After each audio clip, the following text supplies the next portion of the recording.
Hey everybody, welcome out to the Dice Tower. My name's Chris Yee, and today I'm going to be doing some comparisons, comparing a few games against each other, because I've seen people ask about it, or maybe in some cases because we promised that we would do that in the review, and then never actually did it in the review. So, we're going to be talking about a few little matchups here, ones that you've requested, and ones that I think would be kind of fun to talk about. So, let's go ahead and get started.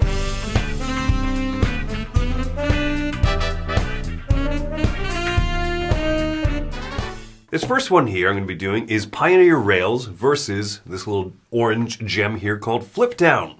These are both flip and right games that use a standard deck of cards to kind of drive the action.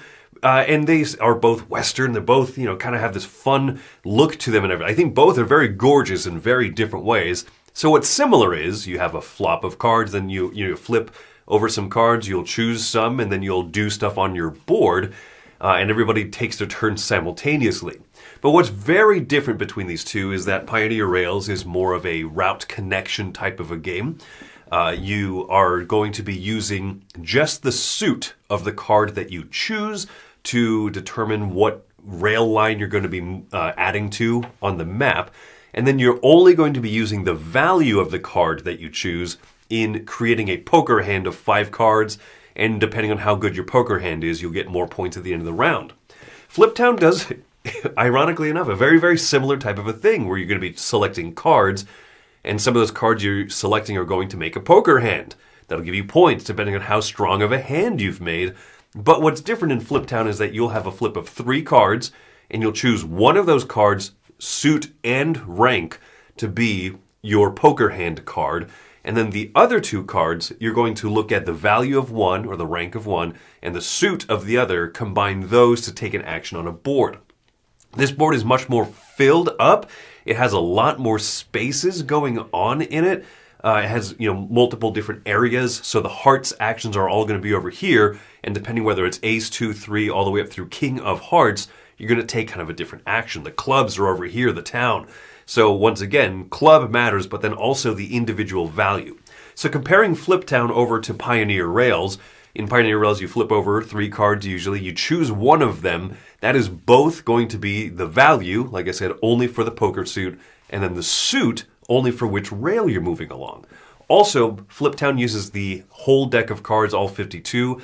Pioneer Rails only uses 10 through ace, and so your poker hands are going to be a lot more similar to each other probably, and you don't have to worry about suits, so you don't have to worry about as many of the poker combinations of things like flushes and stuff. It only takes a few things out, but you have both of those things to kind of compare here.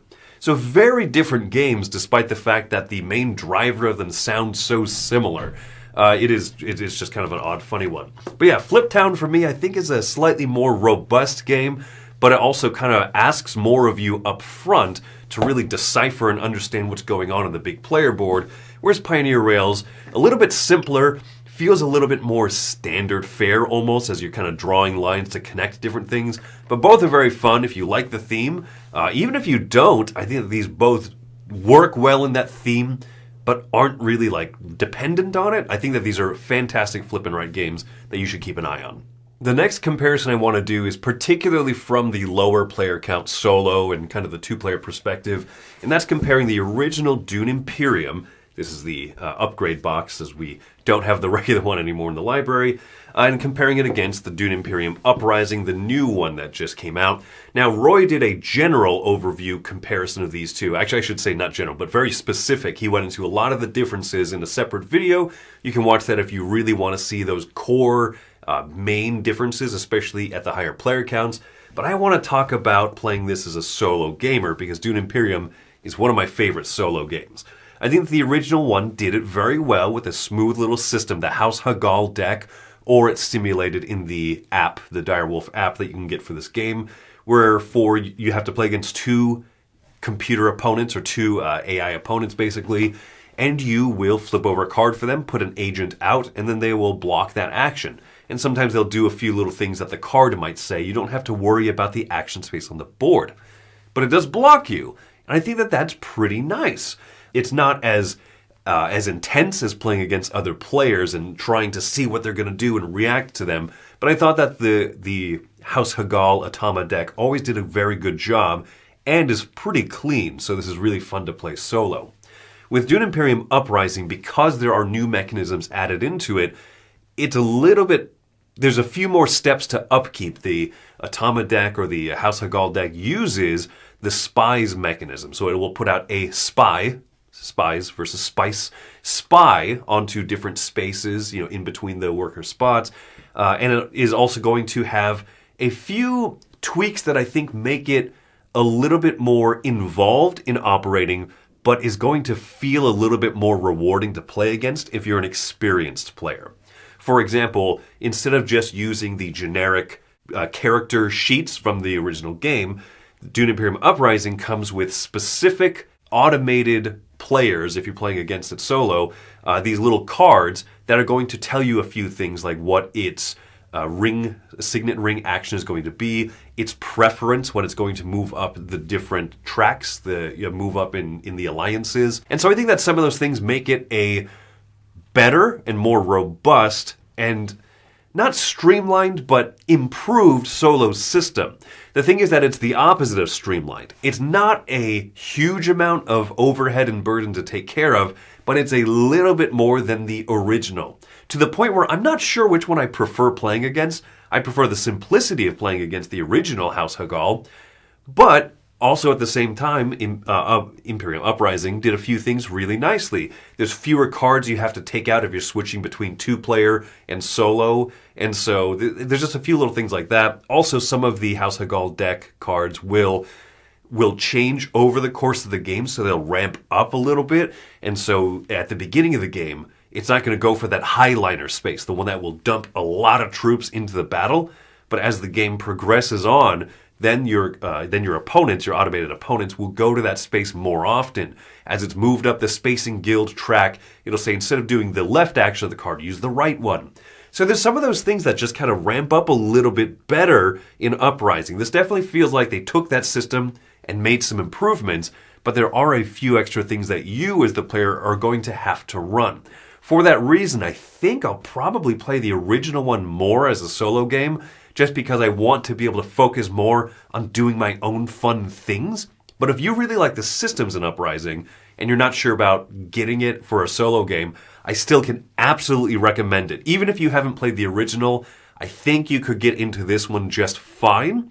But if you really prefer your solo modes to be like buttery smooth and have less of those, okay, well, do this, activate this part, has third spy, so remove it before adding new one, and then what's its preference and track order. This one has just like a few more steps than the original one does. So that's kind of where my preferences lie. Hope that was helpful. Let's go to our last comparison. Let's talk about one of the highest reviewed games at the Dice Tower. This is Unmatched Adventures, Tales to Amaze. And people have been asking me a little bit, how does this compare to this one here, Dice Throne Adventures? This came out a few years back now, and both of these make their respective battler games, often played as 1 versus 1 head-to-head battlers, but also can play up to 4 players.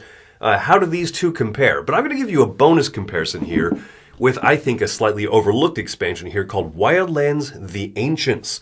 So let's talk about these 3 here as I try not to knock things over with my hands, because I talk with my hands. So, Unmatched Adventures is the highest rated of all of these here. Got it. But that's not to say that it has to be the automatic one for you.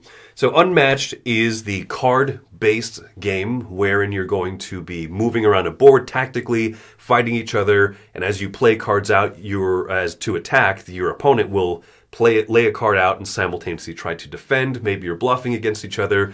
There are different numbers you'll compare and also effects of those cards.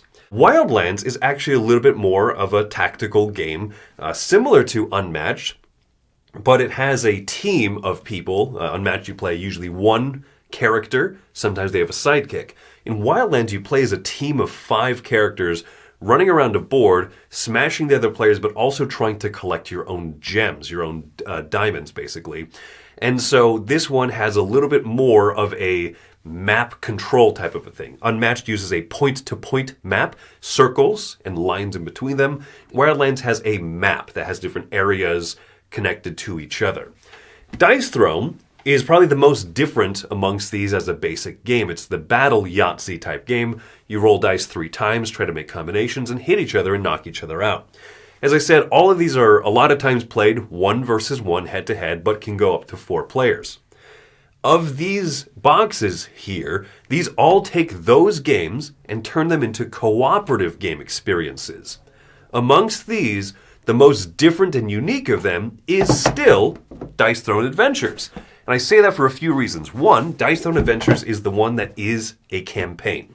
This one is 8 levels that you play through in order, and it goes from the odd levels, 1, 3, 5, and 7, as being kind of these dungeon crawl experiences where you have tiles laid out, you take your character standees or miniatures and you move them around, you reveal tiles and you fight the monsters that are underneath it, and you proceed until you reach the end of that dungeon and you've beat that level.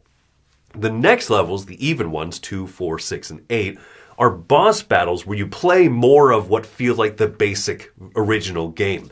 You're rolling against a boss character who rolls a set of dice, and per these cards that you flip over, they're going and aiming for different combinations. I think that those boss battles are probably the best part of Dice Throne Adventures, the part that I replay the most. And even though it is a campaign, I just skip around.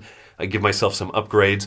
This is a fun one to play, but it does come with a little bit of that baggage of the fact that it is a campaign. It has a few more rules. It has that dungeon crawl, those levels which, for me, are not as fun because they feel more different from the basic game. Unmatched Adventures feels just like you're playing Unmatched, but instead of a human opponent trying to play cards matching you, it is against an automatic deck of cards. And whether you're playing against the Martian or the Mothman, they also will have some little sub-nemeses that you're playing against, and they'll all have these little decks of cards, and you kind of go through them and you get familiar with how the Ant Queen reacts or what kind of cards the Blob has. And so you're trying to play anticipating what those decks of cards might just reveal from the top of their deck. Not as robust as playing against another human, but a very fun and very clean system. And even though there's only 2 villains in the box, because it has those henchmen and because you're playing different characters, I feel that variability more than I feel it in Dice Throne Adventures. In Dice Throne Adventures, you're more locked into a single character playing through the campaign, which is why I almost never play it as a campaign. Unmatched gives you that flexibility to play as all of the different characters. And yeah, there's only 2 main nemesis to play against. I don't care because I'm playing Ghost Rider one game. Then I'm playing the Raptors from Jurassic Park.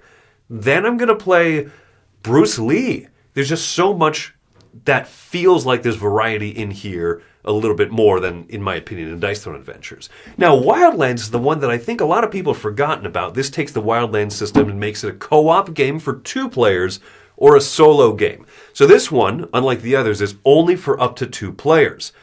And honestly, I think that that's okay because both of these games that go up to 4 do get bogged down. I think that length, by adding more players in, is one of the few issues that I have with Unmatched, and it's certainly something I feel in Dice Throne Adventures as well.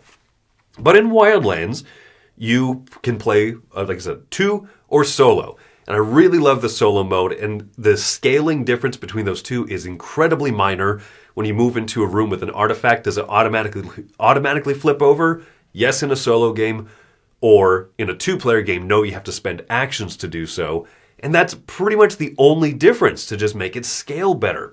I love that in Wildlands the Ancients, you are trying to either battle and knock out your main nemesis, or you're trying to collect your 5 gems like in the original game.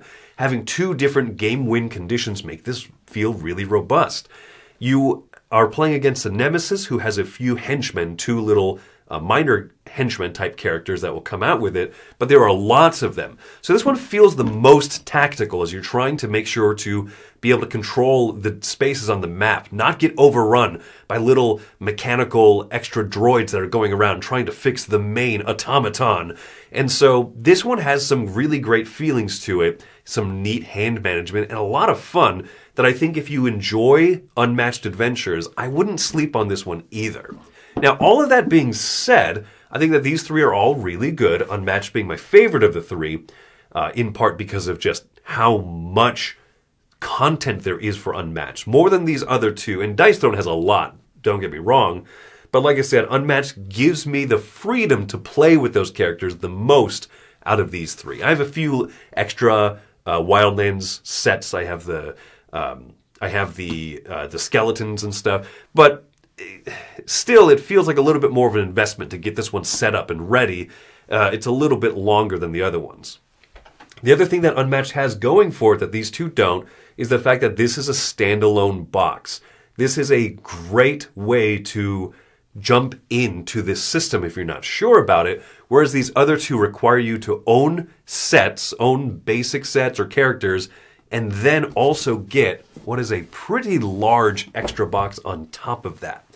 So Unmatched really kind of wins out on all of this, but that is not to say that this is the only one you should consider. If you like Dice Throne, I think that this one is a good system, but it has some of those drawbacks with the campaign. And I think that Wildlands is really great. If you already really like Wildlands, getting this box also allows you to play as the Nemesis. Those 5 different Nemesis characters have their own decks, so you can play as these ancients against a whole team of people. And that's good and all, but I really like this as a solo game, I think most, and it really well as a 2-player co-op as well. While Unmatched has the drawback that those characters, Mothman and Martian, don't have separate decks that you can play as. Now, I don't fault that by any means whatsoever, because I think that the system already works so well, and I just like having bad guys to play against, but that is a thing to keep in mind, that this kind of offers you a little bit more flexibility if you're already playing the game competitively. If you don't love competitive games, I think these are all fun ways to play these. I think these are all ways that you can play a little bit younger. But with my daughter, I've already played Dice Throne Adventures. I play primarily against those boss battles with her because running the boss is super easy, and then rolling dice 3 times. You don't have to worry about card text and timing and all this stuff. When you're playing cooperatively more, I can just kind of play it with her. So I think that this one runs youngest, probably the best of the bunch. So I hope you enjoyed that, comparing multiple games again. I did this video once before and the reaction was good. If you have any thoughts, please mention them below. Or if you have any questions that I might not have clarified amongst these comparisons, feel free to ask and I'll try to get those as quick as possible. Or if you see a question that you know the answer to, go ahead and respond to other people as well if you enjoy these different games. Well, thanks for coming by. Another Dice Tower video here. My name is Chris Yee. Have yourselves a fantastic day.